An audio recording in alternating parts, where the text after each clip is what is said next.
നമ്മ എല്ലാ സമയം ഗേറ്റ് പൂട്ടി വെക്കും. നമ്മ മനുഷ്യരല്ലേ. അതേ സമയത്ത് ശ്രദ്ധ വിട്ടു കഴിഞ്ഞാൽ ആ സമയം ഇവൻ അതിനെ വാച്ച് ചെയ്തിട്ടാണ് ഇവൻ പോണത്.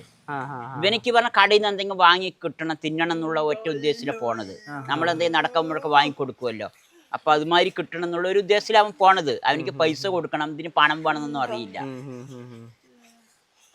അങ്ങനെ 1 മണിക്കൊക്കെ പോയി പിടിച്ചിട്ട് വന്നിട്ടുണ്ട്. ഇവിടെയാണെങ്കിൽ ആരും വിളിച്ചാരും വിളി 1 മണിയായി ആരും വിളിക്കുന്നത്. ഞങ്ങൾക്ക് എന്താ അവനെ കാണാനില്ല പറഞ്ഞിട്ട് ഒന്ന് സംശയം തോന്നി. എല്ലാ റൂമിലും പോയി നോക്കി, കാണാനില്ല. അപ്പോൾ ആൾ പുറത്ത് കഴിഞ്ഞു. അപ്പോഴേക്കും ആൾ മേഴ്സി കോളേജിൻ്റെ അപ്പുറത്തെത്തി. അവനടുത്ത ബേക്കറിക്ക് പോകുകയാണ്. ഷിജിക്കുട്ടൻ ജീവിതത്തിലേക്ക് വന്നതിന് ശേഷമേ ക്ഷമ വളരെയധികം കൂടിയിട്ടുണ്ട്.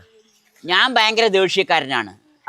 ഭയങ്കര ദേഷ്യം പറഞ്ഞാൽ മൂക്കിൻ്റെ തുണ്ടിൽ ദേഷ്യമാണ് എനിക്ക് കുട്ടികളിൽ നിന്നും പൊതു ഇഷ്ടമല്ല. പക്ഷെ ഷിജുവിൻ്റെ കൂടെ വന്ന പിന്നെ ക്ഷമൻ്റെ നെല്ലിപ്പലകി എത്രയാണോ അറ്റം വരെ ഞാൻ എത്തിയിട്ടുണ്ട്. ഇപ്പം ഞാൻ എത്ര ദേഷ്യം വന്നാലും എനിക്ക് പ്രശ്നമൊന്നുമില്ല. അത് പറഞ്ഞാൽ അവൻ്റെ മുന്നിൽ നിൽക്കുമ്പോൾ ക്ഷമിച്ചാലേ പറ്റുള്ളൂ. അവൻ പലതും ചെയ്യും, പലതും പ്രവർത്തിക്കും സമയത്ത്.